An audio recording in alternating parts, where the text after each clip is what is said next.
seem like the type to love and leave 'em and disappear right after the song. So give me the night to show you, hold you. Don't leave me out here dancing alone.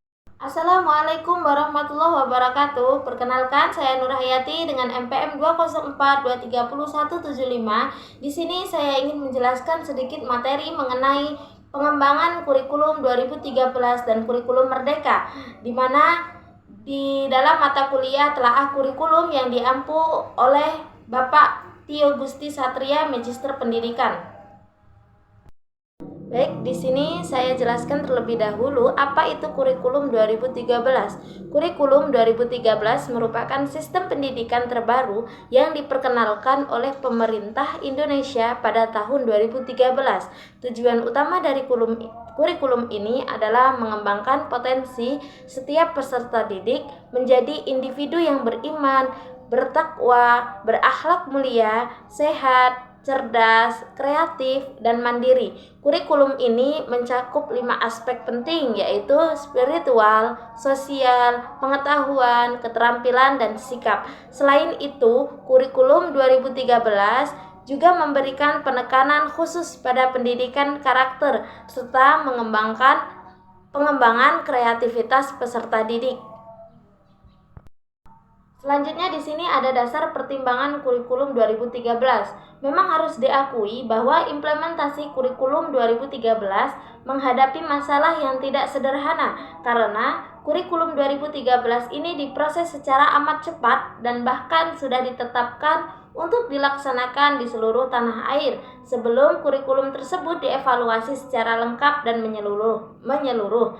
Seperti kita ketahui, kurikulum 2013 diterapkan di 6.221 sekolah sejak tahun pelajaran 2013 sampai 2014 dan di semua sekolah di seluruh tanah air pada tahun pelajaran 2014 atau 2015.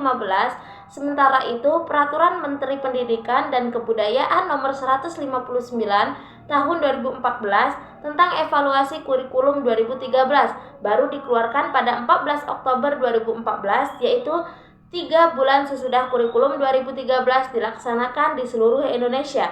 Menurut Pasal 2 Ayat 2 dalam Peraturan Menteri Pendidikan dan Kebudayaan Nomor 159 Tahun 2014 bahwa evaluasi kurikulum bertujuan untuk mendapatkan informasi mengenal pertama, kesesuaian antara ide kurikulum dan desain kurikulum. Kedua, kesesuaian antara desain kurikulum dan dokumen kurikulum. Ketiga, kesesuaian antara dokumen kurikulum dan implementasi kurikulum. Dan keempat, kesesuaian antara ide kurikulum dan hasil kurikulum dan dampak kurikulum. Lalu masuk ke kurikulum merdeka. Menurut Badan Standar Nasional Pendidikan, pengertian kurikulum merdeka belajar adalah suatu kurikulum pembelajaran yang mengacu pada pendekatan bakat dan minat. Di sini, para pelajar dapat memilih pelajaran yang ingin dipelajari sesuai dengan bakat dan minatnya. Kurikulum atau program Merdeka Belajar ini diluncurkan oleh Menteri Pendidikan, Kebudayaan, Riset, dan Teknologi atau Mendikbudristek Nadiem Makarim sebagai bentuk dari tindak evaluasi perbaikan kurikulum 2013. Pelaksanaan kurikulum Merdeka Belajar adalah perencanaan satuan bahan ajar yang telah melewati penyaringan berbagai tahapan yang memiliki tujuan atau memperbaiki pembelajaran dengan membebaskan pendidik dan menyampaikan pembelajaran dan membebaskan peserta didik dalam mencari sumber keilmuannya. Kurikulum Merdeka juga memiliki dasar pertimbangan kurikulum merdekanya, di mana dasar pertimbangan kurikulum merdeka merujuk pada prinsip-prinsip dan alasan yang mendasari pengembangan dan implementasi kurikulum ini dalam sistem pendidikan di Indonesia. Kurikulum merdeka dirancang untuk memberikan kebebasan dan fleksibilitas dalam proses pembelajaran dengan tujuan untuk meningkatkan kualitas pendidikan dan relevansi pembelajaran bagi siswa. Berikut di bawah ini ada beberapa poin yang menjelaskan apa yang dimaksud dengan dasar pertimbangan kurikulum merdeka. Salah satunya ada kemandirian siswa, yakni kurikulum merdeka menekankan pentingnya kemandirian siswa dalam proses belajar. Siswa diberikan kesempatan untuk memilih materi dan metode pembelajaran yang sesuai dengan minat dan bakat mereka, sehingga mereka lebih terlibat dan termotivasi. Nah, di sini juga ada yang kedua, fleksibilitas kurikulum. Kurikulum ini dirancang agar fleksibel, memungkinkan sekolah untuk menyesuaikan kurikulum dengan konteks lokal dan kebutuhan siswa. Hal ini bertujuan untuk menciptakan pembelajaran yang lebih relevan dan kontekstual. Lalu yang ketiga ada pengembangan karakter. Salah satu fokus utama kurikulum merdeka adalah pengembangan karakter siswa. Pendidikan tidak hanya berorientasi pada aspek akademis, tetapi juga pada pembentukan nilai-nilai moral dan etika yang baik. Lalu yang keempat itu ada pembelajaran berbasis proyek. Kurikulum merdeka mendorong pendekatan pembelajaran yang lebih aktif dan lebih efektif atau lebih kontekstual, seperti pembelajaran berbasis proyek. Siswa diajak untuk terlibat dalam proyek nyata yang relevan dengan kehidupan sehari-hari, sehingga mereka dapat menerapkan pengetahuan yang diperolehnya. Yang kelima ada integrasi teknologi, memanfaatkan teknologi dalam proses pembelajaran untuk meningkatkan aksesibilitas dan efektivitas. Nah, di situ penggunaan teknologi diharapkan dapat menciptakan pengalaman belajar yang lebih interaktif dan menarik. Dan yang keenam ada penilaian holistik, yakni kurikulum merdeka menggunakan pendekatan penilaian yang lebih komprehensif, tidak hanya berfokus pada hasil akademis tetapi juga pada perkembangan, keterampilan sosial dan emosional.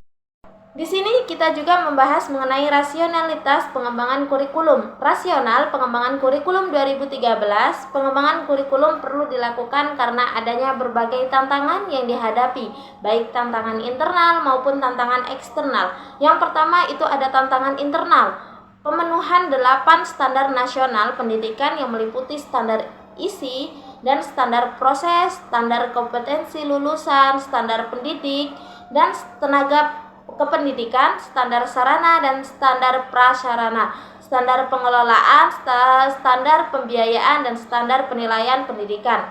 Lalu perkembangan penduduk Indonesia dilihat dari pertumbuhan penduduk, usia produktif, sumber daya manusia, usia produktif yang melimpah apabila memiliki kompetensi dan keterampilan akan menjadi model pembangunan yang luar biasa besarnya. Namun apabila tidak memiliki kompetensi dan keterampilan, tentunya akan menjadi beban pembangunan. Yang kedua ada tantangan eksternal. Tantangan eksternal yang dihadapi di dunia pendidikan antara lain berkaitan dengan tantangan masa depan, kompetensi yang diperlukan di masa depan, persepsi masyarakat, perkembangan pengetahuan dan pedagogik, serta berbagai fenomena negatif yang mengemukakan.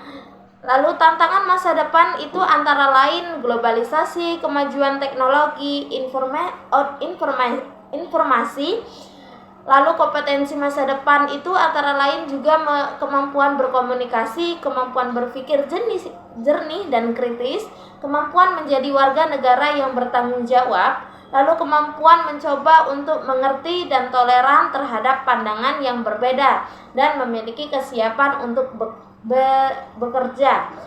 Nah, lalu ada juga persepsi masyarakat antara lain itu terlalu menitik beratkan pada aspek kognitif, beban siswa terlalu berat, kurang bermuatan karakter.